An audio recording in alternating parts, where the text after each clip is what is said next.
Allô, je vous fais une capsule sur la posture. Donc la posture, on commence avec les pieds. Donc les pieds doivent être au sol, yeah. Et ils doivent être normalement placés. Donc vous pouvez marcher sur place sans penser, puis arrêter de marcher, puis voir où vos pieds arrivent. Moi, naturellement, j'ai une petite ouverture dans mes pieds. Donc mes pieds ne sont pas complètement parallèles ou par en dedans. Ils sont légèrement ouverts. C'est comme ça que mes genoux, mes jambes, les articulations du bassin sont à l'aise. Ça se pourrait que vous soyez parallèles, mais essayez de prendre conscience de vos pieds. Donc, pas collés, pas trop ouverts, juste sous les épines antéro-supérieurs, c'est-à-dire les petits os de hanche qu'on a ici. On aligne nos genoux, les pieds avec, donc vraiment les os à l'intérieur, pas les hanches à l'intérieur du pied. On va essayer de s'aligner en dessous. Après, une fois que les pieds sont placés, on pense à la prochaine articulation, c'est les genoux. Donc, en tout moment, les genoux doivent être souples. Il ne faut pas qu'ils soient clenchés derrière, ni trop pliés. Ils doivent être juste relâchés entre les deux. Ensuite, prochaine articulation, c'est le bassin. On va essayer d'amener, on va imaginer qu'on a une pointe de tarte ici en arrière, un triangle. Sur le sacrum, on va essayer d'orienter la pointe vers le plancher. Donc, naturellement, en voulant descendre mon sacrum, le coccyx vers le plancher, mes genoux vont fléchir un peu.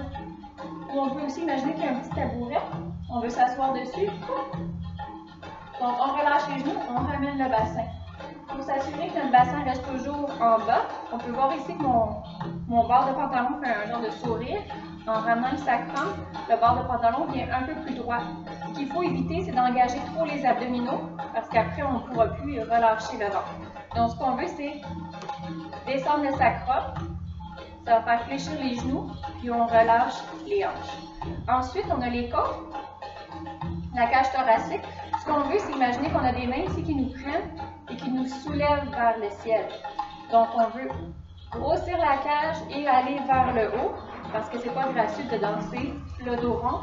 On veut grossir la cage et aller vers le haut. Pour aller vers le haut, puis être confortable, la seule manière que je peux faire ça, c'est prendre les épaules, les lever vers mes oreilles, les envoyer derrière, puis les descendre vers le bas.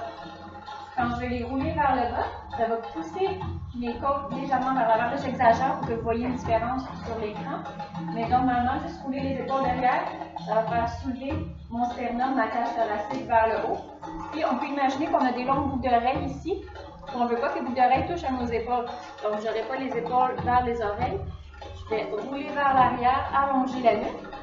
Puis après ça, les prochaines étapes qui restent, c'est le regard droit devant. On ne regarde pas le sol, on ne regarde pas le plafond. Droit devant, donc le menton parallèle au plancher aussi. Puis après, il va rester à rajouter le sourire dans le visage, puis ouvrir les yeux. J'aime aussi parler des bras. Les bras, ils viennent un peu du sport de bras du ballet. Donc, on va aller à la seconde de chaque côté, donc à la deuxième position, qu'on peut appeler aussi seconde. Ce qu'on va faire, c'est tourner les paumes de main vers le bas. Là, il y a des fenêtres. Vous n'allez peut-être pas voir, je vais descendre à genoux. Donc, les bras à la seconde. Je tourne les paumes de main vers le bas. Puis ce que j'essaie de faire, c'est relâcher les épaules, relâcher les coudes. Mais j'essaie que mon poignet reste plus bas que mon coude. Si mon coude va plus bas que mon poignet, je vais avoir l'air d'un petit poulet ou d'un T-Rex.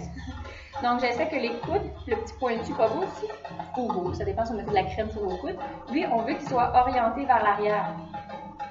Donc, orienté vers l'arrière, je fais une rotation d'épaule pour envoyer mes coudes vers le miroir, vers le mur en arrière de moi. Et je garde les paumes de main sur des tables de chaque côté. Je veux les avoir dans mon champ de vision. Ils ne sont pas à côté de moi ni derrière moi. Ils sont vraiment dans mon champ de vision en avant. Si je bouge les doigts, je les vois bouger comme ça. Si je me mets debout, mes bras, quand je les roule à côté de moi, ils sont vers l'avant. Ils ne sont pas complètement à côté de moi. Ils sont vers l'avant. Ça, c'est la position à la seconde qu'on va utiliser pour faire nos accents. Puis par la suite, on va les bouger.